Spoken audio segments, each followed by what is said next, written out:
बिस्मिल्लाहिर्रहमानिर्रहीम। अस्सलाम वालेकुम बच्चों, मैं उम्मीद करती हूँ आप सब खैरियत से होंगे और अपने घरों में महफूज होंगे। बेटा, जैसा कि आप जानते हैं कि कोरोना प्रॉब्लम की वजह से यूनिवर्सल हाई स्कूल ने ऑनलाइन लेक्चर्स का इंतज़ाम किया है। उस हवाले से मैं आपकी टीचर मिस इकरा क्लास 6 से आपको एसएसटी पढ़ाऊँगी।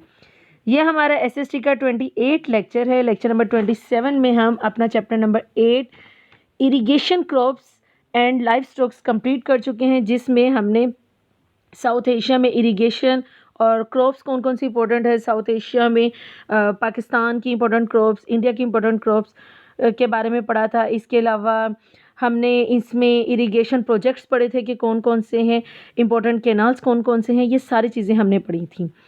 और इसके अलावा मैंने आपको होमवर्क दिया था और होमवर्क में हमारे 3 क्वेश्चन थे। Write down the 2 crop season in Pakistan and India. Statement number 37 इसका आंसर था। मैं रिपीट कर देती हूँ। There are 2 crop season in Pakistan and India, kharif crops, rabi crop.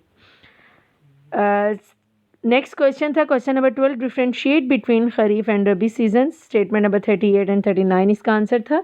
Statement 38, the kharif season start with the coming of the rain. Statement 39, the rabi season begins around October when the rain stop. आपने इसमें differentiate इस तरह से करना था कि पहले आपने खरीफ सीज़न की हेडिंग देनी थी, देन खरीफ सीज़न की डेफिनेशन, फिर रबी सीज़न की हेडिंग देकर रबी सीज़न की डेफिनेशन। क्वेश्चन 13 था हमारा, write down the main crops of South Asia. South Asia की मेन क्रॉप्स कौन सी हैं?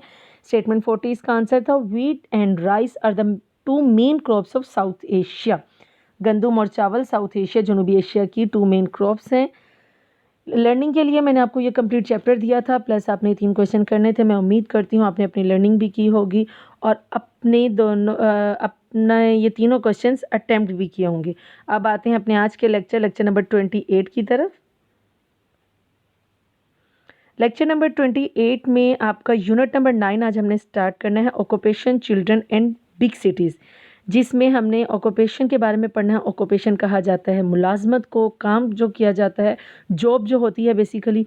और चिल्ड्रंस यानी बच्चे, एंड बिग सिटीज़ यानी बड़े शहरों। इस चैप्टर में हमने मुलाजमत क्या क्या है, जॉब्स क्या की जा रही हैं, किस तरह का काम किया जा रहा है जो साउथ एशिया में, और इसके अलावा बच्चों के बारे में कि वहाँ पे बच्चों की जो पॉपुलेशन है वो क्या है, वो किस तरह से उनके एजुकेशन को देखा जा रहा है। प्लस बिग सिटीज़ यानी कि बड़े शहरों में जो ऑक्यूपेशंस चल रही हैं उसके बारे में डिटेल से पढ़ेंगे। पहले मैं रीडिंग कर देती हूँ, देन आपको समझाऊंगी। जी, स्टेटमेंट 1 है, occupation means a job done by the people to earn their living.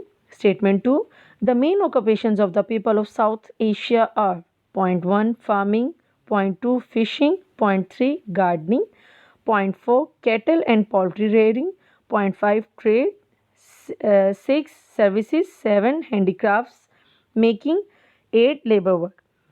Next आपका पेज है पेज नंबर 10। मैंने ये पेज नंबर 10 को क्रॉप करके इसी के साथ अटैच कर लिया। उस पर स्टेटमेंट नंबर 3 है हमारी, फार्मिंग। फार्मिंग की डेफिनेशन मतलब पॉइंट 1 की डेफिनेशन है, farming is the main occupation of a large number of south Asian people.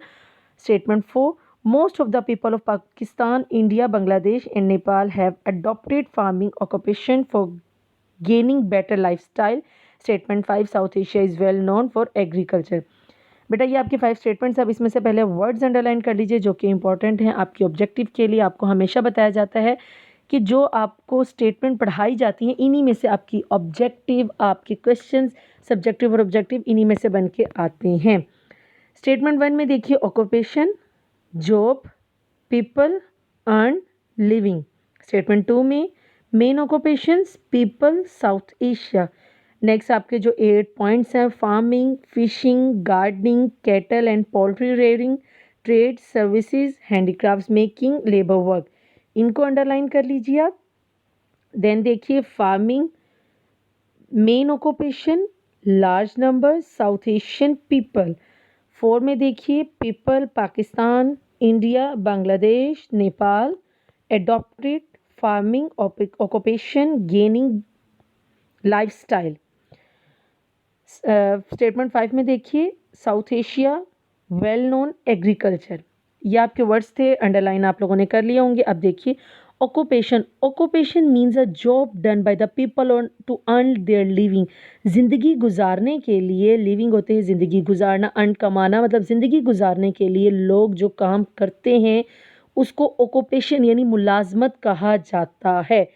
Occupation का मतलब होता है मुलाजमत, डन का मतलब होता है किए जाना, पीपल लोग, अर्न कमाना, देयर लिविंग ज़िंदगी गुजारने, मतलब ज़िंदगी गुजारने के लिए और वो जो पैसे कमाते हैं उसके लिए जो वो काम करते हैं उसको ऑक्यूपेशन कहा जाता है। मेन ऑक्यूपेशंस जो साउथ एशिया यानी जनूबी एशिया में हैं वो कौन से हैं? फार्मिंग, फार्मिंग का मतलब होता है काश्तकारी, फिशिंग माहीगीरी, गार्डनिंग बागवानी, कैटल एंड पोल्ट्री रेयरिंग मतलब गिलाबानी मवेशी पालना और पोल्ट्री फार्म वगैरह बनाना, ट्रेड तिजारत, सर्विसेज, सर्विसेज का मतलब होता है मुलाजमत, जैसे गवर्नमेंट जॉब्स वगैरह होती हैं वो सर्विसेज आप इसे कह सकते हैं। हैंडीक्राफ्ट्स मेकिंग दस्तकारी हाथ से चीज़ें बनाकर बेचना, लेबर वर्क यानी मजदूरी करना। ये 8 मेन ऑक्यूपेशन मतलब मेन जो आप ये कह सकते हैं कि जॉब्स हैं जो कि साउथ एशिया में हैं। अब सबसे पहले हम फार्मिंग के बारे में इसमें पढ़ लेते हैं।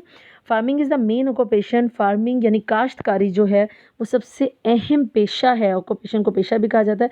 सबसे अहम पेशा है और एक लार्ज नंबर बड़े मतलब एक बड़ी तादाद में साउथ एशिया के लोग, जनूबी एशिया के जो लोग हैं वो फार्मिंग यानी काश्तकारी करते हैं। Most of people of Pakistan, Pakistan के, इंडिया के, बांग्लादेश और नेपाल के बहुत सारे लोगों ने इस पेशे को यानी काश्तकारी के पेशे को अडॉप्ट किया है, अख्तियार किया हुआ है, अपनाया हुआ है।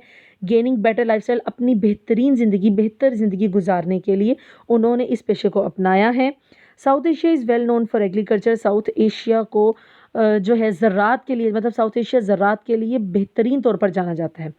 ज़राअत जो है वो मशहूर है। ये थे बेटा आपके 5 पॉइंट्स। मैं उम्मीद करती हूँ आपको समझ में आ गए होंगे। मैंने आपको मीनिंग्स भी बता दिए हैं जो आपके डिफ़िकल्ट वर्ड्स थे। अब आइए अपने होमवर्क की तरफ। लेक्चर नंबर 28 का आपका होमवर्क है डिफाइन ऑक्यूपेशन। स्टेटमेंट 1 इसका आंसर है। क्वेश्चन 2 है how many occupation of South Asia name them. South Asia के कितने ऑक्यूपेशंस हैं उनके नेम लिखिए। स्टेटमेंट 2 विथ 8 पॉइंट्स इसका आंसर है। ये स्टेटमेंट 2 भी लिखनी है, देन उसके नीचे 8 पॉइंट्स भी आपने लिखने हैं। इसके साथ ही आपने अपनी ये 5 स्टेटमेंट्स अच्छे से याद करनी है। इंशाल्लाह लेक्चर नंबर 29 में हम चैप्टर नंबर 9 पेज नंबर 9 की पेज नंबर 10 पेजेस की स्टेटमेंट्स हैं, स्टेटमेंट नंबर 6 to 10 पढ़ेंगे। उस वक्त तक अपना बहुत सारा ख्याल रखिए। अल्लाह हाफिज़।